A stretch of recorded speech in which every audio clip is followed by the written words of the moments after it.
not in public. Now, when do we ask him to forgive us?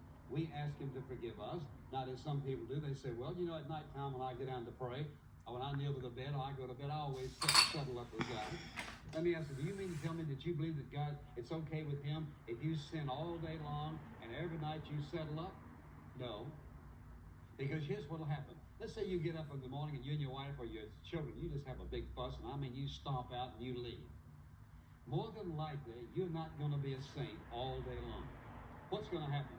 Somebody at your office says something and you're a little bit tough on them, and next thing you know, if you counted your sins all during the day, you start with number 1, you have to about 4 to 6 by the time you get home at nighttime. Now listen, when do you confess sin? Immediately upon the Spirit's conviction. When the Spirit points out something that's not right, that's the time to deal with it. Because listen carefully. We're talking about fellowship. We're talking about God loving us and desiring our fellowship.